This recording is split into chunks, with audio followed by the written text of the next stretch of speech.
Hello friends, स्वागत है आपका चैनल फैक्ट्स और रावली में। आज हमारा पहला विषय है टोला, जिसको कुछ लोग कच्चा कलवा भी कहते हैं। बात की जाए टोले की, तो एक छोटे बच्चे का भूत होता है जो कम उम्र में मर गया है।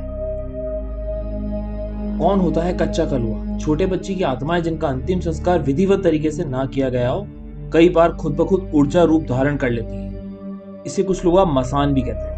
मसान यानी कच्चा कौला, जिसे राजस्थान में झरूटिया भी कहते हैं। इसकी शक्तियों की कोई सीमा नहीं होती। आमतौर पर जितनी भी अतरक भटकती शक्तियां हैं, ये उन्हीं में से एक है। ये मंदिर में भी आ जा सकते हैं क्योंकि ये बालक स्वरूप होते हैं, इसलिए इन पर काबू सरल नहीं है। कौन बनता है कच्चा कलवा? घर में पलने वाला बच्चा, जन्म के दौरान मरने वाला बच्चा और 9 साल से कम उम्र में मरने वाले बच्चे का दाह संस्कार नहीं किया जाता। इन्हें दफनाया जाता है या फिर नदी में प्रवाहित कर दिया जाता है। किंतु जब गर्भपात हो जाए तो ऐसा नहीं हो पाता और गर्भ का जीव, कच्चा मसान जिसे कहते हैं, उसका सीधा संबंध विष्णु शक्ति की माया ब्रह्मांड पुरुष से जुड़ा रह जाता है, जो कि उस जीव का लगभग अजेय बना देता है। बात करें ये किस श्रेणी में आता है? मसान की कोई श्रेणी नहीं होती, क्योंकि ये छोटे बच्चों की आत्माओं से बनता है और उनकी शक्तियां अपने चरम पर होती है। क्योंकि ये छोटे बालक की ऊर्जा होती है, इसलिए बहुत ज्यादा शैतानी होती है। ये अपने शिकार को खेल खेल में ही मार देती है।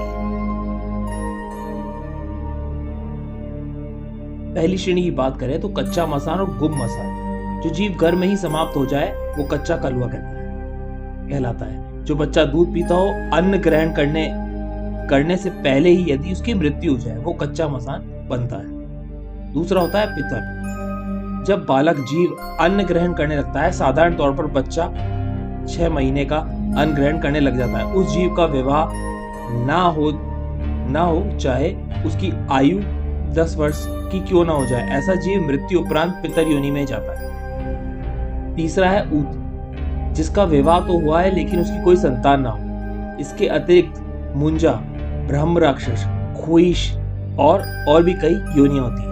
पूजा पाठ और अनुष्ठान द्वारा ही इन पर काबू पाया जा सकता है। कुछ तांत्रिक इन्हें अपने निजी स्वार्थ के लिए पकड़ते हैं, क्योंकि इस पर काबू पाना बेहद कठिन होता है। अगर कोई गर्भवती महिला कच्चा कलवे की चपेट में आ जाती है तो उसका गर्भ को बचाना बेहद कठिन हो जाता है। अगर किसी गर्भवती महिला का कच्चा कलवा यानी मसान उस पर हमला कर देता है तो वो पहले से ही निशाना महिला के गर्भ को बनाता है और उसके भ्रूण को बनाता है, जिसकी वजह से उसका गर्भ गिर जाता है या नष्ट हो जाता है। बात करेंगे अगले भूत की। यह है पिच्छल परी।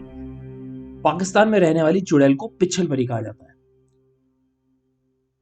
उर्दू भाषा में इसका अर्थ है उल्टे पैर वाली। एक राक्षसी महिला या शायद उल्टे पैर वाली पिशाचनी भी कह सकते हैं, जिसे भारत और पाकिस्तान में चुड़ैल के नाम से भी जाना जाता है। ये अच्छे स्वभाव की महिला आत्मा या परियां नहीं होती। ऐसा माना जाता है कि वे अच्छे लोगों की मदद करते हैं जो किसी प्रकार की परेशानी में होते हैं।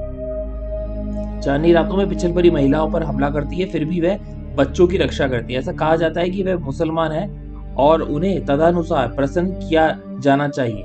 हालांकि परी की जड़ें भारतीय लोक कथाओं में है, लेकिन इनसे जुड़ी मान्यता विदेशी स्रोतों में काफी प्रभावित है। ये पिच्छल परी नामक एक अज्ञात अपसामान्य इकाई पर आधारित एक शताब्दी पुरानी भयानक लोक कथा है और अभी भी पाकिस्तान की उत्तरी पर्वत श्रृंखला, जिसे गिलगिट बल्टिस्तान कहा जाता है, और भारत के हिमालयी तलहटी में रहने वाले लोगों को परेशान करती है।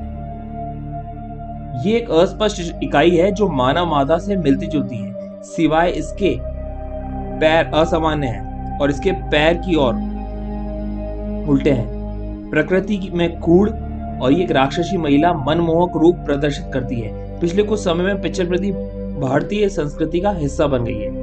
ये बैकफुट वैम्पायर दक्षिण एशिया में उत्पन्न हुआ प्रतीत होता है। लोककथा के अनुसार पिच्छल परी सृष्टि में के अंधेरे पक्ष से आई एक आगंतुक है। ये कुछ प्रकार की गुप्त इकाइयां हैं जिन्होंने अतीत के दौरान भारत और पाकिस्तान के क्षेत्र, विशेष रूप से हिमालय की तलहटी और कुछ निकट से जुड़े भारतीय गांवों को परेशान किया है, लेकिन आजकल लोग इन्हें भूल गए हैं। पिच्छल परी, जिसके पैर आमतौर पर पीछे की ओर होते हैं, एक अंतर्यामी भूतियाई इकाई है। पिच्छल परी सार्वभौमिक घटना हो सकती है और भारत और पाकिस्तान के अलावा दुनिया के कुछ अन्य देशों में भी दिखाई देती है,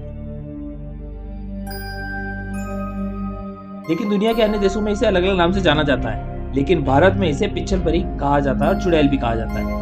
ये एक अजीब राक्षसी इकाई है जो कभी कभी अचानक अंधेरे में कि घंटों में निर्जन इलाकों में कहीं से भी प्रकट हो जाती है।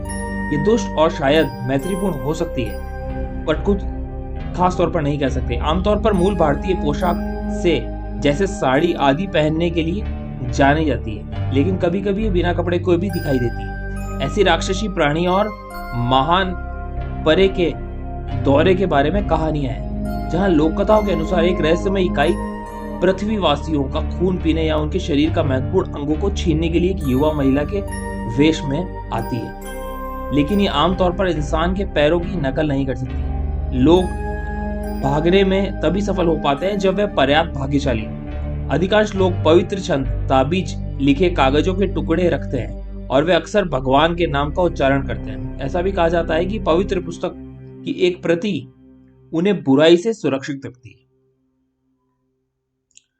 ऐसी ही और रोचक जानकारी जानने के लिए जुड़े रहिए मेरे चैनल से। उसके लिए please do like and subscribe our channel, और नए नए वीडियो नोटिफिकेशन के लिए प्लीज बेल आइकन को दबाना ना भूलें। आपका दिन शुभ रहे। धन्यवाद।